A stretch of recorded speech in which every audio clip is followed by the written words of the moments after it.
Chaque euro investi dans la prévention et la préparation permettra demain d'économiser des sommes bien plus importantes. Je plaide donc pour augmenter les subventions allouées aux actions de prévention des feux de forêt, dont le montant n'a pas évolué depuis 2017.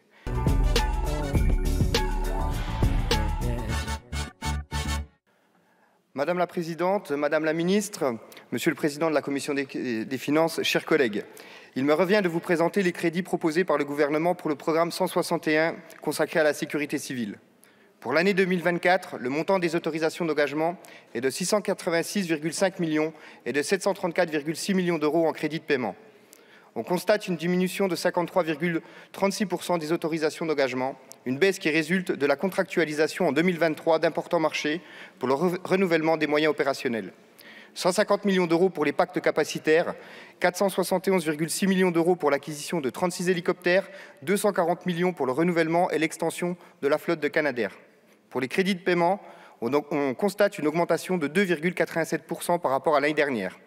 Avec des perspectives d'inflation pour l'année 2024 à plus 2,6%, l'augmentation réelle des crédits de paiement est de 0,27%, autant dire que le budget stagne. Nos forces de sécurité civile font face à des défis majeurs et le budget qui leur est alloué est celui qui progresse le moins de toute la mission sécurité. La police nationale, plus 4,5%, la gendarmerie nationale, plus 4,8%, la sécurité et l'éducation routière, plus 46,4%. Pour moi, le compte n'y est pas.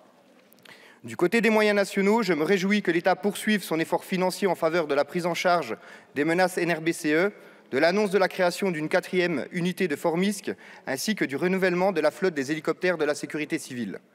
Je suis en revanche plus inquiet pour ce qui est de la flotte d'aéronefs bombardiers d'eau de la sécurité civile. Le Président a annoncé le renouvellement et l'extension de la flotte de Canadair, mais des doutes importants pèsent sur la capacité du constructeur canadien à tenir les délais. Nos Canadair ont déjà plus de 25 ans d'âge et les nouveaux appareils n'arriveront pas avant 2028 au minimum. Aujourd'hui, l'État et les SDIS ont recours à la location pour renforcer nos capacités d'intervention, mais cela n'est pas satisfaisant. Je rappelle d'ailleurs que les moyens aériens sont normalement une prérogative de l'État. C'est pourquoi je considère qu'aujourd'hui, il manque à ses obligations. Je plaide donc pour que l'État procède à l'achat d'hélicoptères lourds bombardiers d'eau et je défendrai des amendements en ce sens. Nous en avons besoin, ils sont disponibles immédiatement et l'acquisition présente de nombreux avantages par rapport à la location. Alors achetons ces hélicoptères.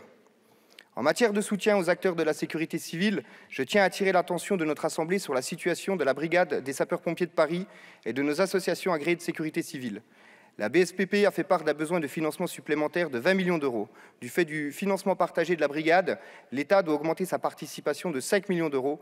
Il manque actuellement 3 millions d'euros. Je défendrai des amendements pour donner à la BSPP le budget qu'elle demande. L'enjeu est de taille, chers collègues, car la brigade est déjà en situation de sous-effectif. Et si l'État ne consent pas à faire un effort budgétaire, la seule variable d'ajustement qui restera à la brigade sera la masse salariale. La question qui se pose à nous est de savoir si nous souhaitons vraiment que la BSPP soit en situation de sous-effectif à la veille des JO 2024. Un autre acteur de la sécurité civile est en grande difficulté. Nos associations agréées de sécurité civile et leurs 250 000 bénévoles que je tiens à remercier pour leur engagement. Le modèle de financement de ces associations est aujourd'hui à bout de souffle et j'appelle le gouvernement à prendre des mesures de toute urgence. Il en va de la survie de nombre de nos associations agréées de sécurité civile. J'ajoute que ces associations doivent bénéficier de pactes capacitaires sur le modèle de ce qui a été fait pour nos SDIS. C'est le sens de mon amendement 819. Je regrette aussi fortement que les budgets alloués aux actions de prévention, d'anticipation et de gestion de crise demeurent inchangés.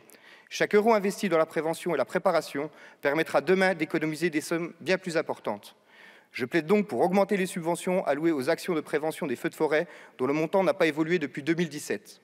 Je défendrai des amendements en faveur de Météo France, qui permet à nos forces de sécurité civile d'évaluer au mieux le risque et de prépositionner nos forces de sécurité civile en conséquence. Il faut également soutenir l'Entente Valabre, cet établissement public qui bénéficie d'une expertise dans le domaine de la sécurité civile reconnue internationalement. Nombre de délégations étrangères viennent s'y former, elles ne s'y trompent pas. Chers collègues, demain dans la nuit, la tempête Ciarán frappera le nord-ouest de la France. Du fait du changement climatique, les événements climatiques extrêmes vont être à la fois plus intenses et plus fréquents. L'histoire de la sécurité civile en France est ponctuée de réactions à des crises. Le bataillon des sapeurs-pompiers de Paris a été créé après que Napoléon Bonaparte ait réchappé de peu à l'incendie de l'ambassade d'Autriche. N'attendons pas de constater une rupture capacitaire pour agir. Il nous faut aujourd'hui prendre des mesures fortes pour nous permettre d'être en capacité de répondre aux crises qui s'annoncent. Au-delà des investissements de l'État, Il faut revoir le modèle de financement des SDIS. Les départements ne peuvent assumer seuls les défis à venir. Je vous remercie. Merci, monsieur le rapporteur spécial.